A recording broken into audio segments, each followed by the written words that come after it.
A little bit higher. To your left. Perfect. Take a swing. One more. This guy's a sturdy one.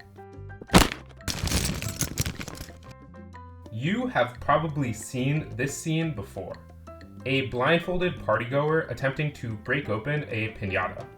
You don't think much of it. The tradition is mainly associated with Mexico, and piñatas tend to be colorful and for some reason shaped like donkeys. In America, they are mostly a feature at kids' birthday parties. The time you have spent thinking about piñatas, I guess, is roughly the duration from the moment you started waiting your turn to hit it to the time the candy was on the floor. But what if I told you that the piñata has a long and winding history, one rife with deep symbolism and even one or two sinister hidden meanings? Stop, please stop. You are not going to let me enjoy the piñata? What could be so ominous about a celebration centering upon candy? No, I am not here to do that.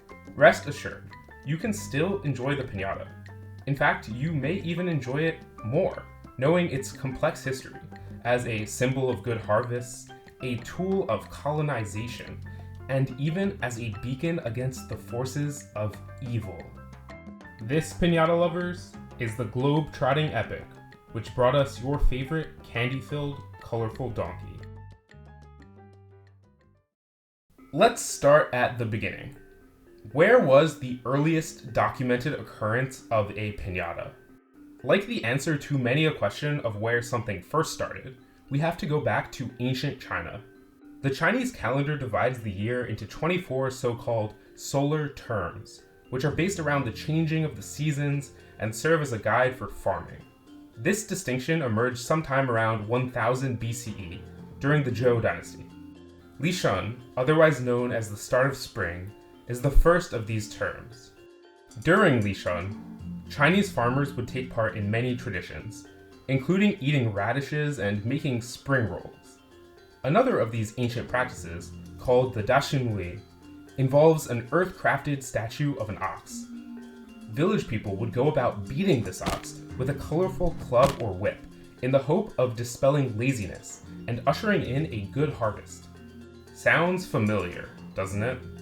Crucially though, there was no candy inside of the ox, or anything really, at least most of the time. Some suggest a version of the practice in which the ox was filled with seeds, but this may or may not have been widespread. Like many ancient folk customs, it's hard to pin down when exactly the Li Shun ox emerged.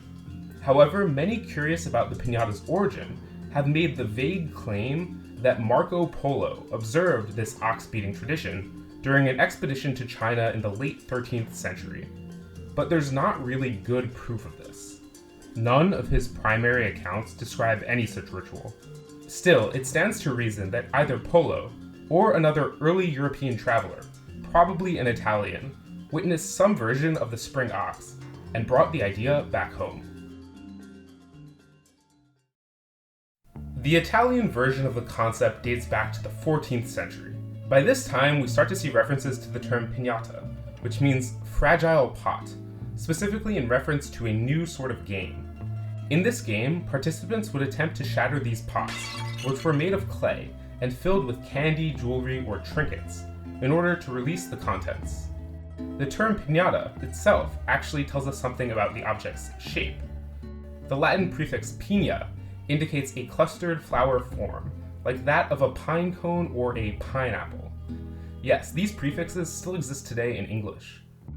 Piñatas quickly became deeply intertwined with Christian spirituality, specifically the 40-day observance of the Lenten period, which harkens to Jesus' 40 days of fasting in the desert while resisting the temptations of Satan. The first Sunday of Lent was deemed Piñata Sunday, during which Italian Christians would, yes, beat up piñatas, and enjoy the rewards as a symbol of their faith. Before long, this custom spread to nearby Catholic countries, including Spain, where it was translated to piñata. Spaniards preferred to use La Olla clay pots, which are fatter and distinctly less pinecone shaped, and they can probably hold more goodies because of it. Piñata Sunday became an all-day affair, the dance of the piñatas. an extravagant party with piñata breaking at the center. The Spanish started dressing up in masquerade for this celebration and wearing black masks, which caught on. They also gradually added decorations like ribbons, garlands, and paper fringes to the originally plain clay piñatas. Within 100 years, versions of the piñata existed all throughout Europe. Piñata culture was quite embedded in Spain by the 16th century, when Spanish missionaries arrived in Mexico.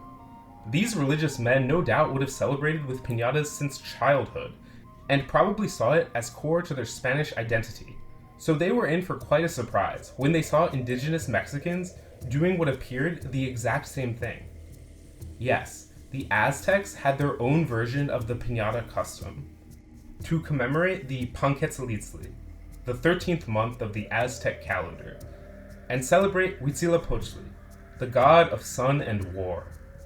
They would hang a colorful feather-decorated earthen pot at the foot of the god's statue, and then break it, unleashing treasures contained inside. In doing so, they would support the sun god's eternal struggle against the forces of darkness. Unlike the Chinese and European versions, the Aztec festival took place in the late autumn, rather than the spring. The Aztecs also played a game in which they would blindfold themselves and attempt to break an earthen pot, but seemingly this was wholly different from the religious ritual. The Maya, it looks like, also had similar such traditions.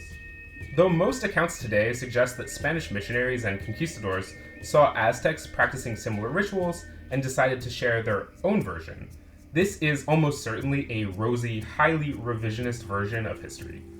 Europeans probably saw the piñata as an avenue for proselytization, an accessible entry point to Christianity. Aztecs, conversely, saw the Spanish version of the piñata ceremony as a way to continue practicing what they would have done anyway, while paying lip service to the invaders in order to curry favor. The specifics from here are up for debate, and likely a matter of who is telling you what happened. Nonetheless, the two practices seem to have merged into a third, mestizo, uniquely Mexican piñata culture. It's an example of syncretism, the phenomenon by which two distinct cultural or religious practices fuse into a combined third version. A go-to example is Santeria in the Caribbean, where enslaved people mixed their original African traditions with European Christianity. In fact, because slaves were compelled to practice Christianity, syncretism offered the only way to uphold their own beliefs, while pretending to adopt European ones. Mexican piñatas are known for their colorful decorations, which probably come from the Aztecs, but also heavily Christian symbolism, likely from the Spaniards. Rather than Lent, piñatas become associated with Las Posadas, a Mexican celebration which occurs in the 9 days before Christmas. The term posada means accommodation, and represents the inns which Jesus' parents Mary and Joseph stayed in the time preceding Christ's birth. The 9 days represent the 9 months of Mary's pregnancy. It is surely no coincidence that the dates of Las Posadas align almost perfectly with the Aztec festival for Panquetzalitzli, the aforementioned celebration of the sun god. It is also in Mexico that piñatas take on a new, recognizable physical form, that of the seven-pointed star, an image imbued with religious meaning. The star itself alludes to the biblical Star of Bethlehem, which guided the three magi to the site of Jesus' birth. Each of these tasseled points represents one of the 7 deadly sins: greed, gluttony, sloth, pride, envy, wrath, lust. The act of blindfolding oneself and hitting the piñata thus becomes an act of blind faith, devotion to God over temptation and sin of the devil. In the early days, piñatas were inseparable from this religious context. Traditionally, Mexicans would accompany the piñata activity by dressing up like figures from the Nativity and reenacting the days preceding the divine birth. However, over the hundreds of years to follow, piñatas lost much of their spiritual significance. While many Mexicans today no doubt continue to associate piñatas with Christianity and Las Posadas, yet more do not. Piñatas have become a universal secular activity, largely seen as a fun addition to any sort of special event.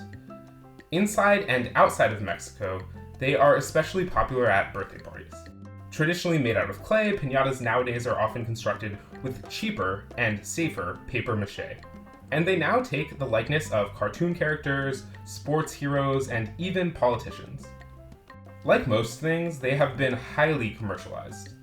In the United States alone, some estimates place the number of piñatas sold per year at nearly 10 million. Yes, you heard me right.